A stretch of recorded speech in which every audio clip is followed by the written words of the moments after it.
The side rails are supplied in several sections, one of which is shorter than the others. Starting at one end of the polytunnel, take a short piece of rail, butt this up to the corner rail and bolt it to the corner clamp. Next, add a longer section of rail and join this to the shorter rail using a rail joiner. Where this longer rail overlaps the second hoop, 2 hexagon bolts from the intermediate clamps should be placed on the T-slot, one each side of the hoop, and an intermediate curved pressing fixed over these bolts and around the hoop. When tightened, this will secure the rail to the hoop. Repeat this procedure by adding sections of rail along the length of the polytunnel until the side rail is complete. The final section will have to be cut to length. When complete, cut off the ends of the corner rails in line with the side rail.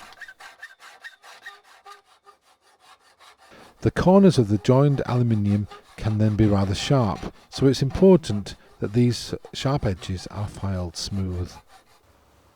Now, loosen the corner clamps and intermediate clamps and raise the side rail approximately 7 cm off the ground and retighten all the clamps.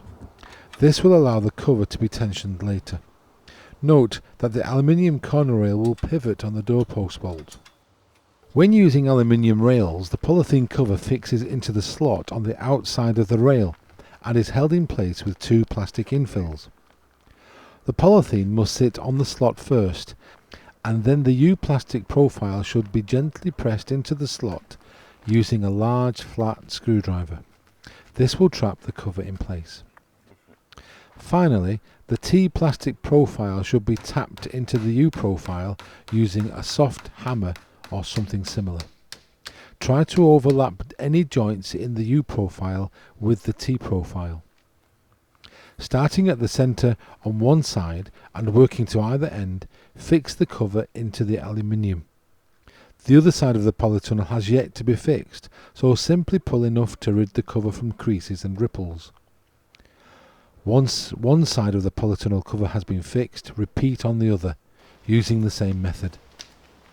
As the cover has been fixed on the other side, more force can be applied to achieve a tight cover. Having completed both sides, pull the cover around each corner and cut the polythene at 45° angle to the polytunnel frame. Pull the top door batten slightly away from the door frame, too much force may snap the batten, and start to pleat away from the centre. The pleating effect starts at the centre and begins to dissipate as you reach the straight side of the polytunnel hoop. Nail the remainder of the door top batten to the door frame, trapping the cover securely. Repeat the procedure with the door post battens, starting at the top and working down the post while pulling tight and pleating the polythene evenly.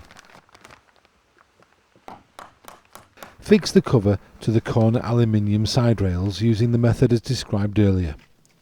When covering is complete, loosen the base rail clamps. When covering is complete, loosen the side rail clamps, push the side rail down and retighten the clamps to tension the cover.